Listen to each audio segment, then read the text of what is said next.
I love my country, but I absolutely hate my corrupt government. If you look at it clearly, Washington, D.C. is basically just an open-air prison. Inside that city, you will find serial killers and war criminals walking around completely untouched. These are people who can kill more human beings than Jeffrey Dahmer ever could in a split second. But let me guess, they don't use knives. They use drones from thousands of miles away. You have sex abusers, corporate insiders, and random characters roaming free while accepting massive bribes from lobbyists. We are talking about people who help commit genocide on a daily basis, alongside weapons and drug traffickers connected to the CIA. You even have an entire system that prints money and invents supposed value out of thin air. But let them catch an average guy printing a $20 bill in his basement to pay for groceries, and suddenly he is labeled the biggest criminal in the state. The IRS can literally rob you of your hard-earned money to fund programs you never consented to. And to make it funnier, they actually have guns now, because nothing says, "We love our citizens," like an accountant carrying a pistol. My point is simple. The worst criminals with the biggest consequences reside inside the government, not among ordinary Americans. The government is mostly just a massive criminal organization operating with our public consent. We think we can vote them out, protest them away, or reform this rigged system, but the game is entirely fixed from the top down. The rules we follow are designed to trap us, while the real criminals write their own hall passes, which brings us to the ultimate trick they pull on all of us.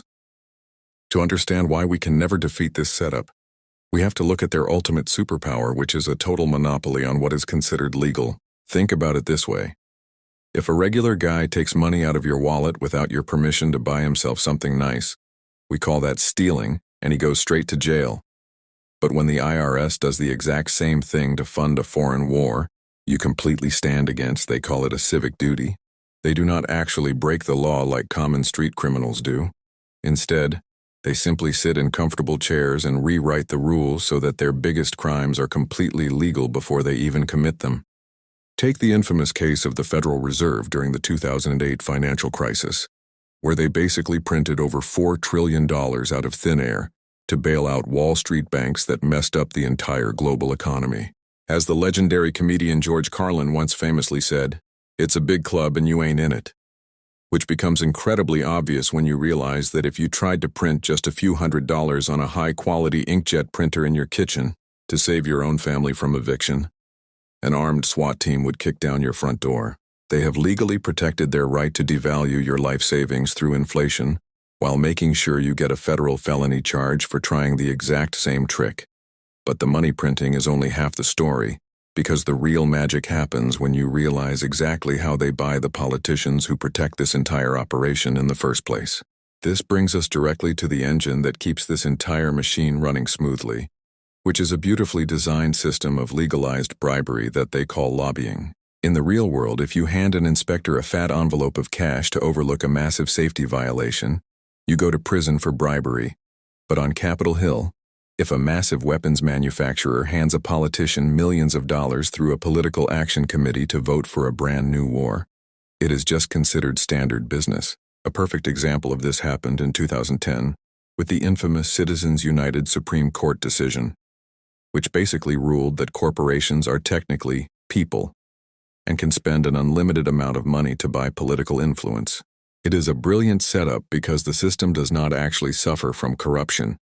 Rather, corruption has literally become the operating system itself. The funniest and most depressing part of this game is what insiders call the revolving door, which is where the lines between government watchdogs and corporate sharks completely disappear.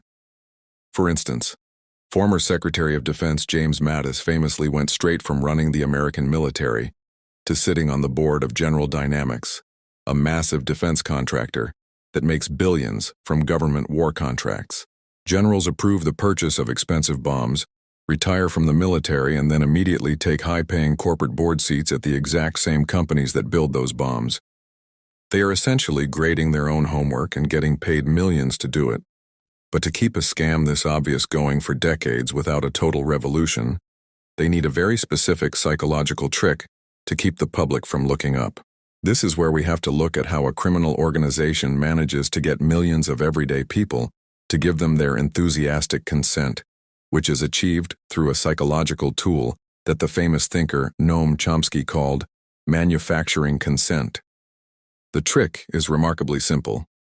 The media and political machines work overtime to keep the average American completely terrified of their own neighbors over petty culture wars and political theater, so that we are all too busy arguing on the internet to ever look up and notice who is actually pulling the strings. It is like a magician wave-off where they get you to scream about whatever distracting headline is trending this week, while the corporate giants quietly walk out the back door with your retirement funds and your civil liberties. They realize that a unified public is dangerous, so they deliberately slice us into angry little tribes that hate each other, instead of hating the billionaires in charge. The absolute best fuel for this distraction machine is pure, unadulterated fear.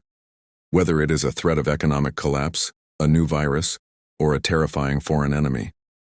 Historically, look at what happened right after the tragic events of September 11th, when the government used widespread panic to pass the Patriot Act, a massive law that regular citizens practically begged for because they were terrified, even though it legally allowed the NSA to spy on their private phone calls and emails without a warrant.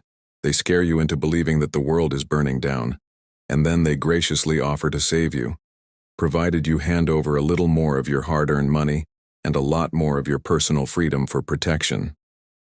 But once you see through this massive psychological illusion, you run straight into a final, terrifying realization about what it actually takes to break out of this cage. Which brings us to the final, sobering reality check of why the title of this video is an absolute truth.